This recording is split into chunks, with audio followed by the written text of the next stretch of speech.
Mišmaševci, lepo pozdravljeni. Kot lahko vidite, se danes nahajamo na starem gradu Celje, saj bomo spoznali zgodovino celjskih grofov. Če vas zanima, kako so živeli celjski grofje in zakaj so tako pomembni, ostanite z nami.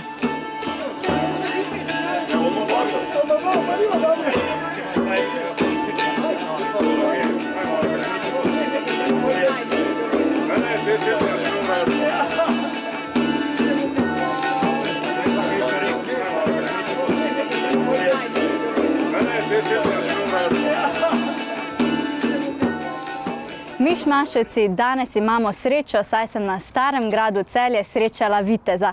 Lep pozdrav! En lep pozdrav, moje ime je Parsifal Gobčni, danes vam na uslugo. Dobrodošli na starem gradu Celje. No, verjamem, da nam boste lahko vi iz prve roke povedali vse o zgodovini starega gradu Celje in o zgodovini celjskih grofov.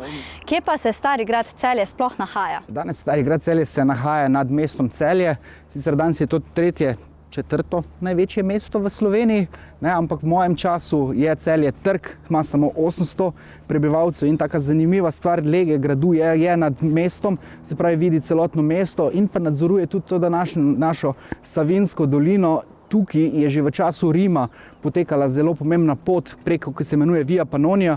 V srednjem veku je pa ta pot tukaj prek povezovala večja evropska mesta, kot so Praga, Budimpešta in pa Dunaj z Rimom. Tako da je bila na svoj način to ne samo trgovska pot, ampak tudi romarska pot tukaj prek. In absolutno gospodje, ko so ta grad držali, so imeli pač pravico pobirati cestnino, mostnino, za to območje, se pravi, to ni tako danes cestnina, tako imate vi za vaše avtomobile, to je pač bila na nek način varščina za varno pot preko ozemlja teh gospodov.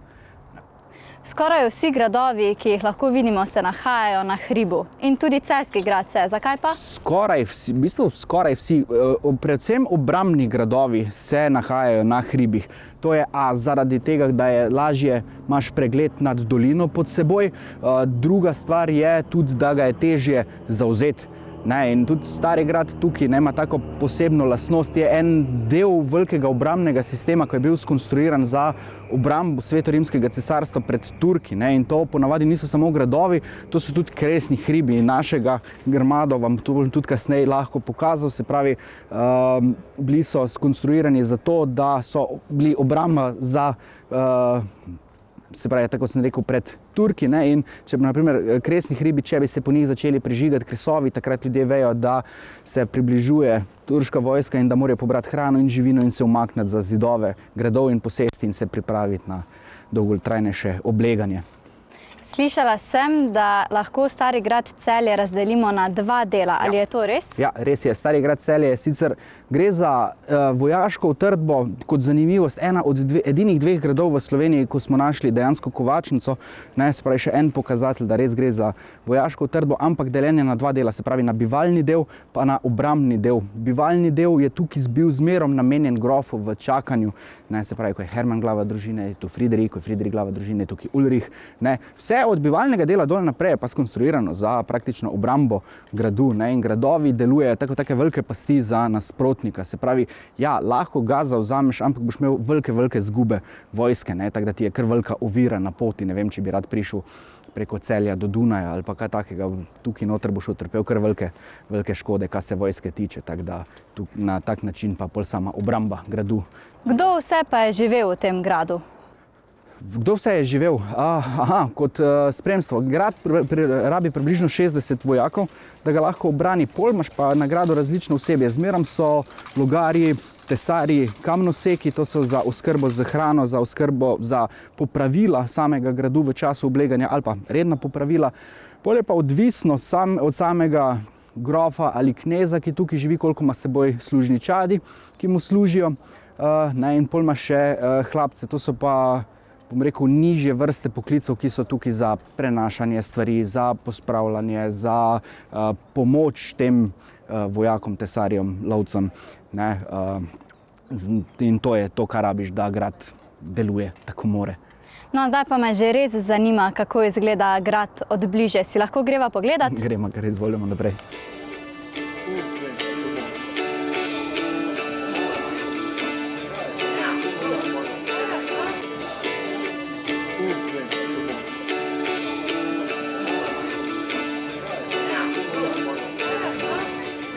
Wow, na temle platnu vidim polno nekih različnih zanimivih grbov, imen. Kaj vse to pomeni? To je družinsko drevo dinastije Celjskih. Gre vse od Konrada I. do zadnjega grofa celjskega Ulriha, v bistvu še malo naprej.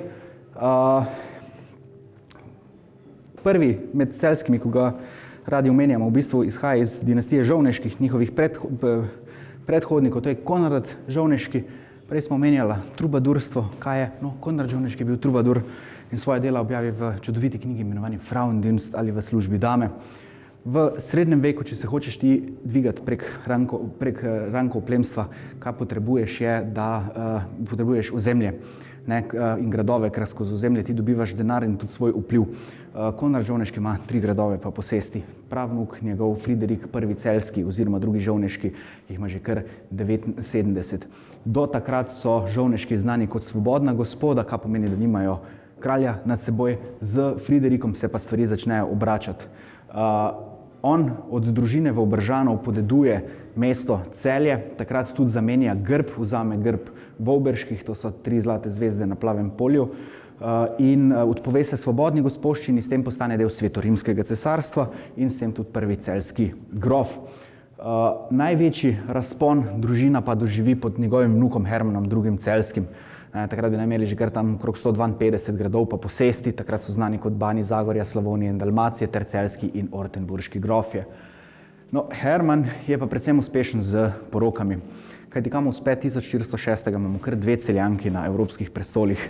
Prva je bila nečakinja Hermana Ana, ki postane kraljica Poljske, druga je Hermanova najmlajša hči Barbara, ki prvotno postane kraljica Madžarske. Pa smo že pri Barbari. Barbare absolutno ne moremo spustiti, izjemna ženska. Postane sicer prvotno kraljica Madžarske, problem je pa njene poroke. Ko njo ženijo za Sigismundom Luksemburškim, ona je druga žena Sigismunda Luksemburškega. Njegova prva žena Marija Anžujska je tretirana kot madžarsko plemstvo, Barbara pa ni. In ko se ona preženi, Madžari nimajo več svojih plemičev na prestolu, velik problem za samo zgodbo malo naprej.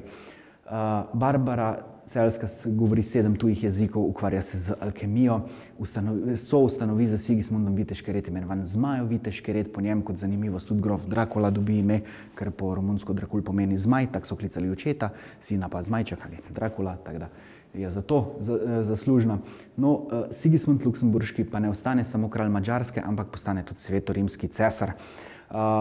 Barbara nažalost ne postane svetorimska cesarica, ker v času, ko on gre na kronanje v Rim, Barbara drži poljski prestol v njegovem imenu, postane pa kar 3-kratna kraljica, zato kraljica Madžarske, Češke in pa Nemčije. Spet izjemna ženska. No, eno največjih porok, kaj je pa Herman za svojo družino dosegel, je pa bila med njegovim najstarejšim sinom Friderikom in hrvaško grofico Elizabetom Odruško-Krško. S to poroko Celjski dobijo ogromno ozemlje na današnjem severno-hrvaškem, reko Trsat, Bakar, polovico otoka Krk ter Banovino Dalmacijo.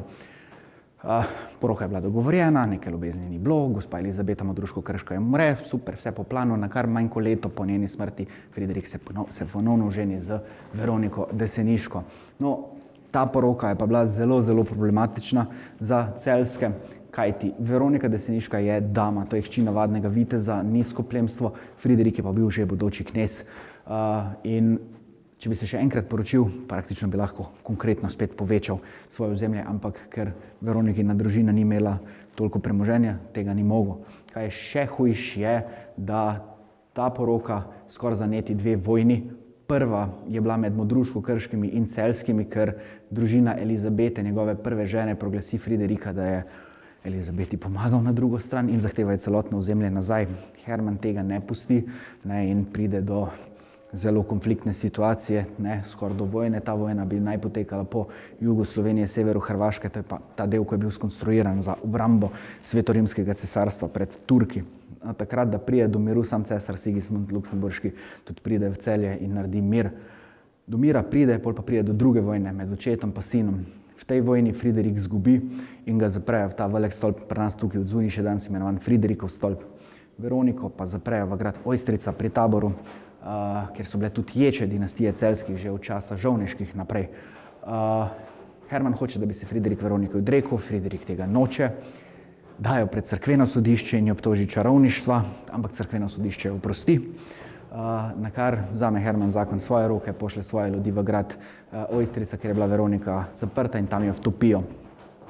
Problem, kaj imel je pa, da je bil Friderik še njegov edini živi dedič in ga mora spustiti. In bom rekel, tako ena prvih stvari, ki mu Friderik gre narediti, je, gre v Braslovče, kjer je bila Veronika pokopana, jo odkoplje in jo gre pokopati v samostan Jurklošter. No, tudi Herman doseže, ko pride do svoje kazni, tako mi pravimo, za vsako red palca raste, ne. Celo življenje si Herman prizadeva, da ne bi ostali samo grofi, ampak da bi postali knezi. In ko to doseže, na poti na uradno poknezitev Herman umre.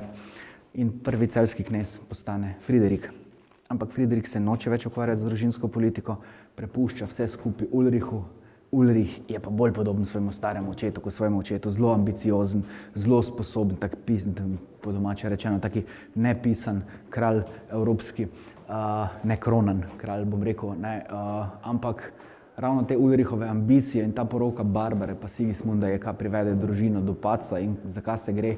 Vnuk Barbare Celjske, Vladislav Postumus, bi mogel postati kralj Madžarske, ampak kot ime Postumus pove, je bil rojen po smrti svojega očeta in je bil še premlad, da bi lahko bil kralj. Se pravi, je rabo regenta, nekoga, ki v njegovem imenu vlada, dokler ne bo polnoleten. Za regentstvo se potegujejo dve družini, družina Celjskih in pa madžarska družina Hunjadi. Regentstvo pa dejansko Ulrich dobi, na kar ga družina Hunjadi povabi na grad Kalamegdan. Tam pride do spora, ne, in tam tudi Ulricha ubijajo.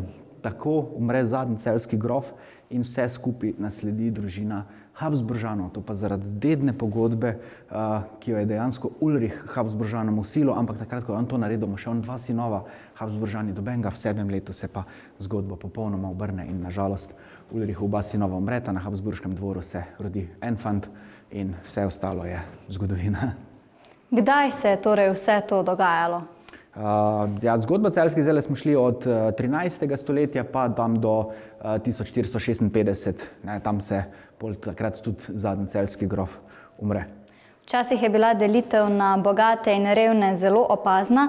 Ali lahko naštejete sloje od tistih najpomembnejših do tistih, ki so bili najmanj pomembni? Plemstvo gre čisto preprosto. Vitez, baron, grof, knez, pol imaš različno po teritoriju, imaš vojvode, kralje in pa cesarje, to je tako na grobo. Medtem ko, se pravi, neplemski stan, ne, greš od zgoraj dol, imaš ponavadi, imaš pol trgovce, rokodelce, kmete in pa tlačane. Ne, tudi tlačani, ne, to na nek način niso bili sužnji, ampak so bili delavci, ki so obdelovali ozemlje gospoda. Ne, in mogoče tudi taka zanimivost, ne, približno koliko delovnih dni so imeli na leto. Srednjeveški tlačani so imeli 150 delovnih dni na leto, na razliko od danes, tako da še enkrat mi nekdo reče, da je v srednjem veku bilo hujše kot danes. Pa so lahko bile tudi ženske kraljice in vodile? Ja, absolutno. Mislim, tukaj načeloma je, bom rekel, je kar fejs tak, da kralj je moški, ne. To je imela predhodnica Barbare Celjske, ne. Bom rekel, je imela kar tak problem zaradi tega, ker madžarski prestol ima lahko samo kralja in da so pač stvar rešili, so pač Madžari kronali svojega kralja, ampak kralju je bilo ime Marija. Ne.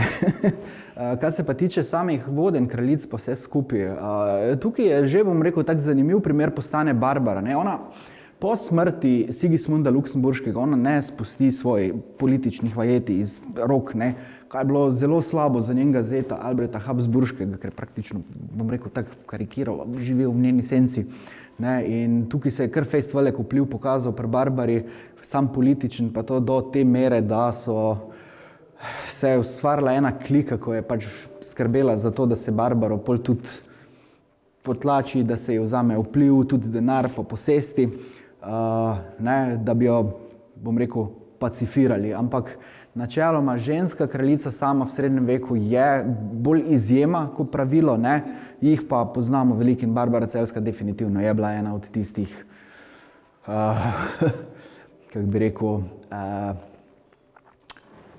samovoljnih kraljic, ko ni toliko rabila moške, da je lahko tudi sama kaj speljala. No, nažalost, bom rekel, ta struja proti njej je bila pa res toliko močnejša, ne, da pač Barbara pol popusti, se umakne, gre na grad Melnik in tam pol tudi zaradi kuge, nažalost, umre. Omenili ste kar nekaj porok. Ali so bile vse poroke dogovorjene? Tak je, da pri plemstvu so poroke dogovorjene, ne, in tu je tudi, na primer, taka zanimiva stvar Friderika pa Veronike. Poroka ni zdaj tako je danes iz ljubezni pa zveza skupaj, ne. Poroka je bolj kot ne en pakt, zavezniški pakt med družinami. Ne. Poroka je tudi, bom rekel, pridobitvena dejavnost, zaradi tega, ker kot doto ženske zmerom prinesejo določeno ozemlje ali denar ali vojsko k drugi družini, ne. In tu je imel Friderik en tak čudovit izhod, Veroniko bi lahko imel kamot za ljubico, kar ni bilo dejansko čist nič nezaslišanega za tisti čas. Bil si oženjen tisto, kar si mogel, pol si pa imel pač svojo ljubico in to je čist normalno bilo, ne. Tudi, na primer, Herman, ne, bom rekel, tudi Herman je imel, njegova žena, ne, zelo hitro umre, Ana Šamberška, ne, ampak on še zmerom, ne, ima tudi nelegalnega sina, ne, Hermana Kilavega, ki ga 1421, on umre pač do 1421, ampak naredi ga za legitimnega in on postane frajziški škof. Ne, tako da tudi to ni bilo nič tak nezaslišanega, ampak poroke, bom rekel tak, predvsem so to zavezništva ali pakti pri plemstvu. Ne. Če sem si prav zapomnila, so Veroniko skoraj obsodili, da je bila čarovnica. So takrat torej verjeli v čarovnice? V bistvu procesi proti Veroniki Deseniški so eni prvih pisnih procesov čarovništva na Slovenskem in nažalost, ja, bom rekel, ja, verjeli so v čarovnice pa vse skupaj, ampak ni stvar tak preprosta. Najhujši, bom rekel, toti lov na čarovnice začne Rimokatoliška cerkev z knjigo Malleus Maleficarum, ampak noter ne napiše, da preganjajo čarovnice, ampak prosto mišleče ženske. Ne? Toto, bom rekel tak, s čarovništvom pa to se pojavlja predvsem pri navadnih ljudeh in tudi Herman, ko je dal njo pred cerkveno sodišče, ne, to ni bil zaprti proces, to je bil proces pred vsemi ljudmi, ne, in zakaj se gre pri teh sodiščih pa sojenih? Gre se za to, da ti človekov čast uničiš, ne, da ga ti ponižaš pred drugimi pa vse skupaj, koliko so verjeli čarovnice pa vse skupaj pa spet odvisno od izobrazbe se da debatirati. Nižji sloji toliko bolj, ne, višji sloji so pač bolj to malo politično prirejali. No, Barbara je umrla zaradi kuge. Ja. Ali jih je večina umrla zaradi bolezni? Tak je, bom rekel, povprečna starost v srednjem veku, ne, je dosti nižja kot danes, naj bila okrog 40 let. Ampak življenje je takrat drugačno, ne? Drugačna hrana je, ko je danes, drugačni življenjski pogoji. Barbara res da umre zaradi kuge, kuga sploh prej za časa Friderika I. Celjskega, kar fejst pase po Evropi, ne? Ampak ljudje fejst umirajo zaradi bolezni, ampak predvsem življenje njihovo je krajše zgolj zaradi tega, ker so življenjski pogoji slabši, pa hrana je slabša. In tu je tisti največji razpon, zakaj mi danes toliko dlje živimo. Ampak če gledate oba, na primer Hermana pa Friderika, oba dva sta bila prek 70 stara, ko sta umrla, ne? Tako da tudi tukaj obstajajo razlike pa razponi. No, preden povemo več o njihovem življenju, o njihovem preživljanju prostega časa, kaj so jedli, kako se je razlikovalo od danes, pa si privoščimo kratek glasbeni predah.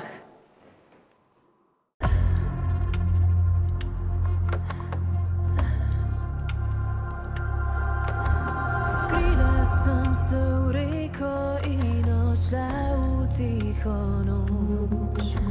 S glasnimi koraki, nemi klici na pomoč. Zdaj, ko sem le voda v valovih, iščem mir. Utopim se v sebi, se svetlobi prepustim.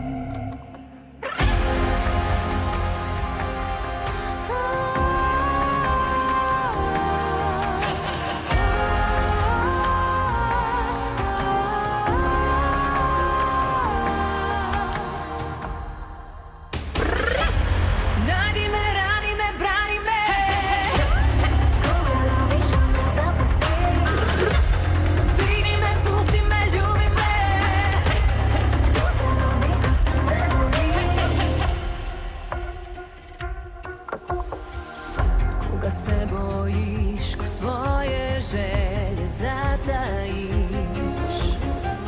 Gledaš me v oči, podoba tebe ni žari. Ogledalo sem brez robov, le odsev tvojih sem strah.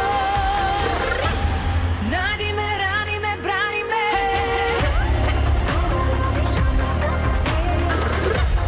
Dvigni me, pusti me, ljubi me.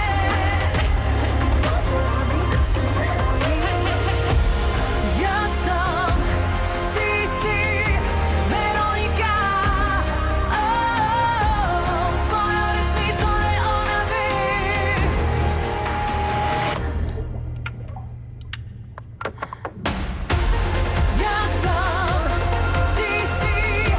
Veronika. Tvojo resnico le ona ve.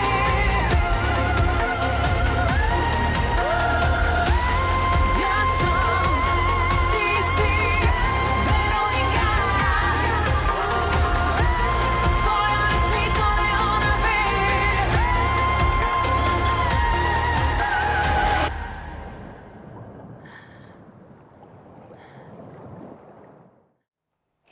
Smo že nazaj in še vedno sem z vitezom. Kako so se včasih kratkočasili? Ja, kratkočasili na dvoru, v bistvu sploh plemstvo, ne, naprimer tako lahko tu vidimo dame z kakimi knjigami, z vezenjem, z šivanjem, ne, gospodje s kakimi namiznimi igrami, tudi karte že poznamo iz tistega časa. Otroci, naprimer, skozi igro, tukaj zanimiva stvar iger je bila, da so jih kar dosti že otroke tudi na vojno pripravljala, ne, naprimer, eno tako slovenskih tradicionalnih iger je, naprimer, petelinčkanje, ko skačeš po eni nogi pa zbijaš nasprotnika, ampak to je bilo vse narejeno zato, da so se fantje krepili in da so si pridobivali ravnotežje, kaj jim je pol kasneje v boju prišlo prav. Imeli so tudi dostikrat obiske, pogostitve in pa tudi absolutno plese. Kaj pa so včasih jedli?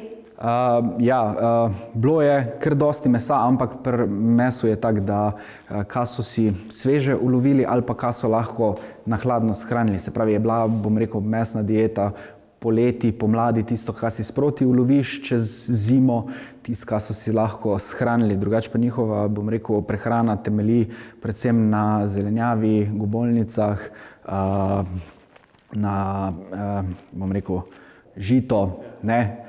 Kot taka zanimivost, ni koruze, ni paradižnika, ni paprike, ne.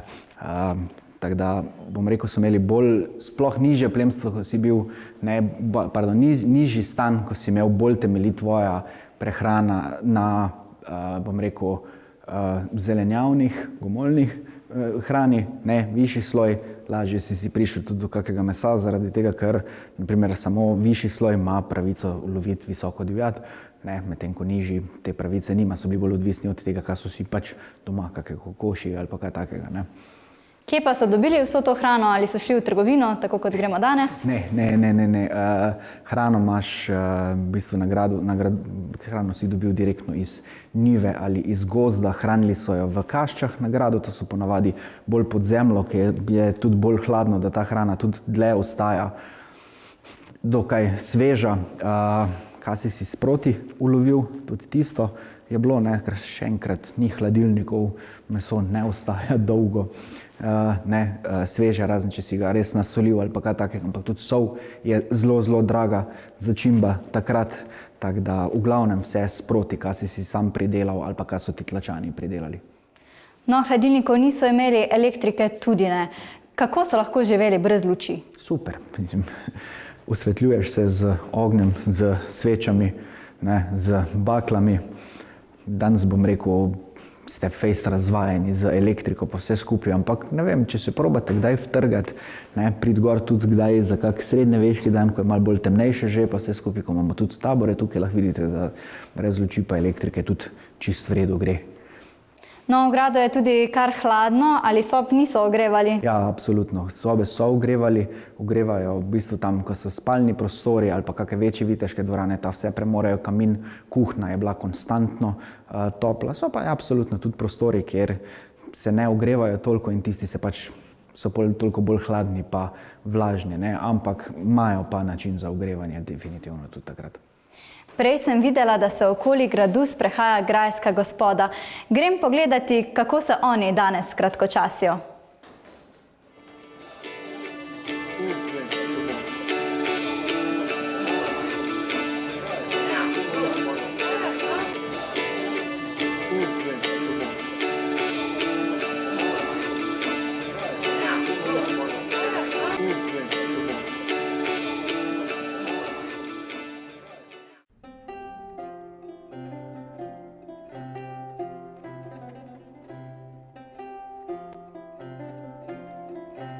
La suite de ces 4 sortes de branles est appropriée aux 3 différences de personnes qui entrent en une danse.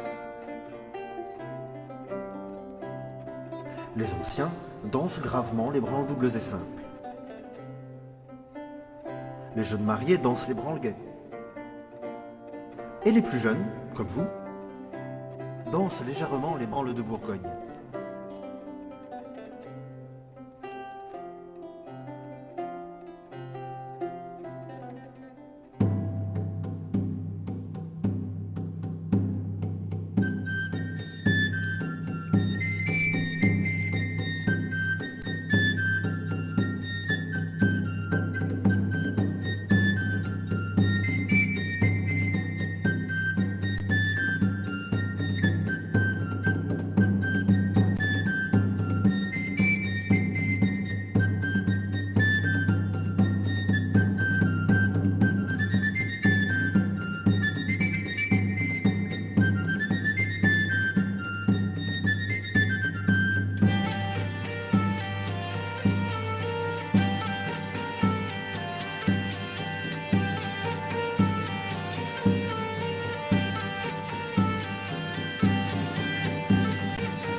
Že prej sem opazila, da imate oblečeno prav posebno opravo. So tako bili včasih oblečeni vitezi?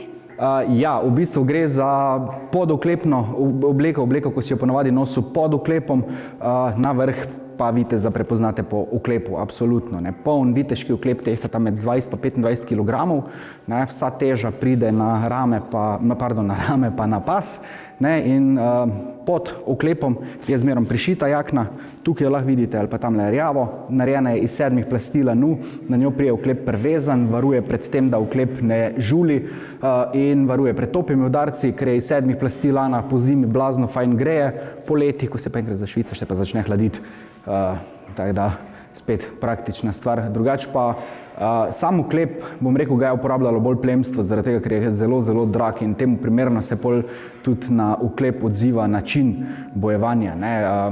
V navadi orožje vitezov pa plemstva je meč, ampak v oklepu ti ne boš šel načeloma z mečem rezati, ampak boš imel preprijet oklep in iščeš mehke dele oklepa. To so zmerom pa pregibi, tam pa tudi vse glavne žile pa arterije potekajo. Sicer pa so uporabljali tudi kakšna druga orožja, kaj ne? Absolutno. Največji morilec na srednjeveškem bojnem polju je lok. Tukaj imamo tudi samostrel, orožje na dolgem drogu, skonstruirano za boj proti konjenici ali pa za, bom rekel, boj proti večjemu številu ljudi. Ta zadnjo tukaj, naprimer Pol-X, sekira na dolgem drogu, je narejena za boj v oklepu, narejene sekire, kladiva usti. Sekira je zato, da si ga zahaklo zrušil na tla, os je spet za prebijanje mehkih delov oklepa, kladivo zato, da si nasprotnika počel po čeladi, kaj se naredi, nastane pritisk in za kratek čas zgubiš vid, takrat te pač nasprotnik nadvlada, zruši na tla, ven pride bodež, gre pa spet mehki deli oklepa ali pa skozi vizir. Kdaj in zakaj pa so se vitezi sploh bojevali? Vitez, v bistvu, koncept viteza v srednjem veku, to je najnižja oblika plemstva, zakaj so se bojevali.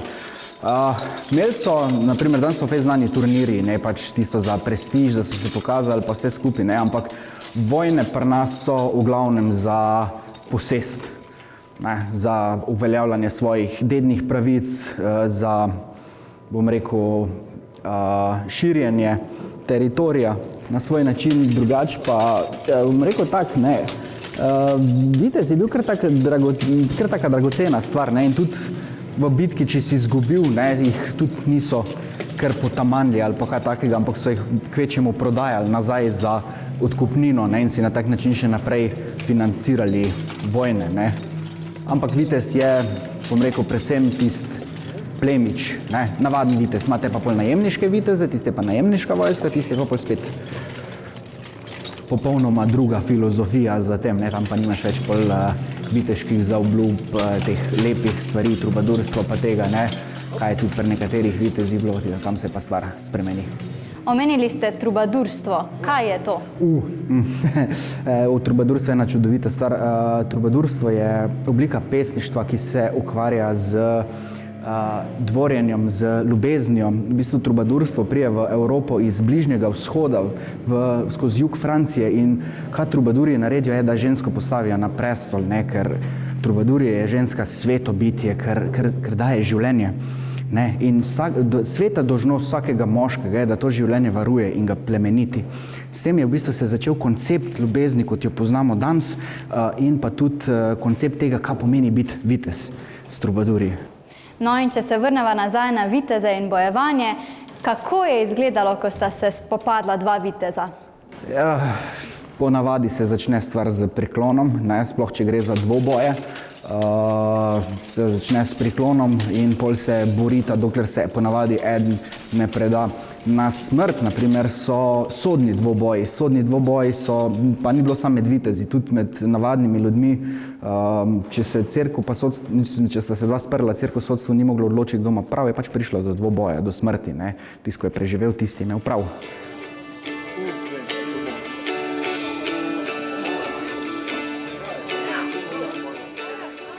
Višmaševci, med tem, ko si jaz ogledujem Celjski grad, pa si vi privoščite malo glasbe.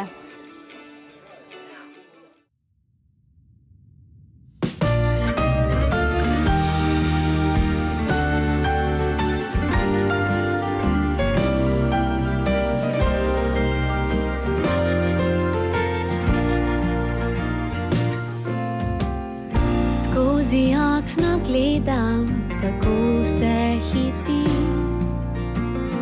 ale klopca v parku se ista mi zdi. Koliko ljubezni, poljubo solza, je že doživela in srečo našla. In jaz pa čakam te, da povabiš me nocoj pod zvezde s teboj. Pelji me tja,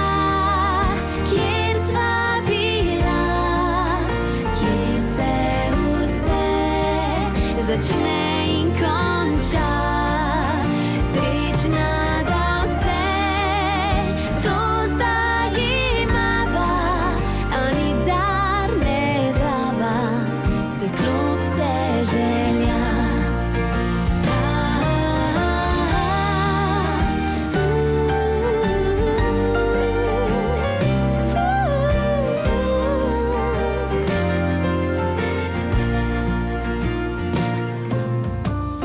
Skozi okno gledam, če tam še stoji. Barva je zbledela, zaljubljenci šli. Zdaj sediva sama, ujeta v čas. Še se imava rada, še vedno poznaš pot do tja, kjer sva bila, kjer se vse začne in konča. Srečna, da vse to zdaj imava, a nikdar ne dava te klopce želja.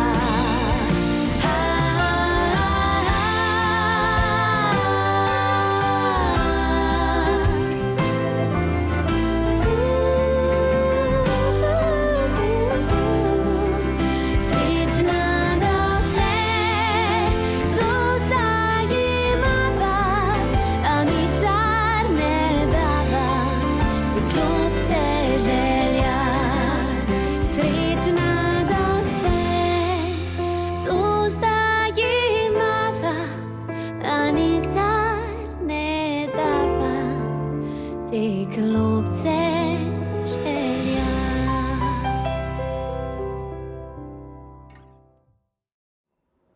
Že na družinskem drevesu sem videla zelo veliko grbov. Kaj je pomenil vsak grb? Grbe imajo plemske družine, pač da jim prikazuje, iz katere družine prihajajo. Ne vem, če ste opazili, sem srednji vek nima priimkov. Ponavadi ljudje poimenujejo po poklicu, kaj ga uporabljajo. Matija Kovač, na primer.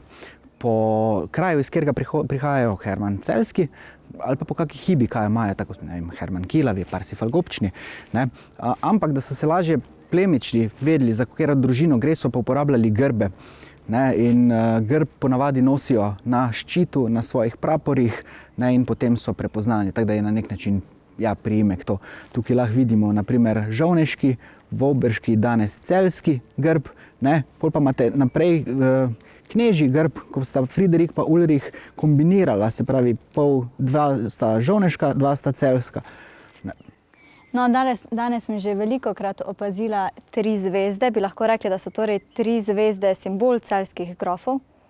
Ja, definitivno postanejo simbol celjskih grofov, tako sem rekel, izvirajo iz družine vovberških, ampak bom rekel, ravno zaradi celjskih pa te njihove ekspanzije v evropski politiki so pa danes tudi simbol ne samo mesta Celje, tudi 3 zlate zvezde najdete nad samim grbom Republike Slovenije, zaradi tega, ker celjski na svoji največji moči zavzemajo celotno ozemlje, na katerem danes živijo Slovenci tudi. In to je eden od razlogov, zakaj smo ga pa dali še na slovenski grb. Torej lahko 3 zvezde tudi danes zares opazimo povsod. Zakaj pa so bili celjski grofje tako pomembni? Celjski grofje so pomembni predvsem zaradi njihove izjemno hitre rasti političnega vpliva. Tako sem rekel, naenkrat 2 kraljici, Ulrich, politično visoko, tako da praktično na svoj način vpliva za kratek čas sicer na svoj način vpliva na usode pa politične odločitve Madžarskega kraljestva, tudi Habsburžanov. Tukaj iz tega ven so celjski pač toliko pomembni. Vojaško, dobro, se je bilo veliko vojn, naprimer bitka pri Nikopolju, kjer Herman reši Sigismundu življenje, eno naprimer takih večjih, ampak dobro, to je bil poraz, predvsem pa izstopajo zaradi njihovega političnega vpliva. Bi lahko rekli, da je to eno najpomembnejših obdobij slovenske zgodovine? Ne. Ne, definitivno je zelo zanimivo. Bom rekel, v samem vrhu teh pomembnejših rodbin, ki so živele na območju Slovenije v času srednjega veka, ampak mislim, da Slovenci smo se že dostkrat skozi zgodovino z veliko obdobij pokazali kot pomembno. In da bi rekel, da je katero najpomembnejše, manj pomembnejše, bi rekel, naredil krivico vsem skupaj za nazaj. Ne? No, prav pa je, da jih poznamo in najlepša hvala, da ste nam jih danes predstavili. Nekaj me še zanima na koncu, ali vas lahko Mišmaševci kdaj najdejo tukaj na starem Celjskem gradu? Absolutno nas lahko najdejo, če bi tak izpostavil, kar se samega srednjega veka tiče, imamo v juliju pa avgustu vsak vikend pri nas živo zgodovino. Zadnja sobota v avgustu je naš srednjeveški dan, kjer lahko si na izjemen način pogledate, kako je življenje v samem srednjem veku tudi potekalo. In letos že drugo leto, tudi v decembru, prvem vikendu v decembru, je pa naš zimski srednjeveški dan, tako da lahko rečemo, da se skozi celo leto nekaj dogaja. Najlepša hvala, ker smo lahko bili danes tukaj z vami. Mišmaševci, vi pa lahko vse te informacije najdete na spletni strani www.visitcelje.si. Tako, danes smo spoznali zgodovino Celja, celjske grofe in zgodovino starega gradu Celje. Vidimo pa se spet zopet naslednji petek ob 18. uri.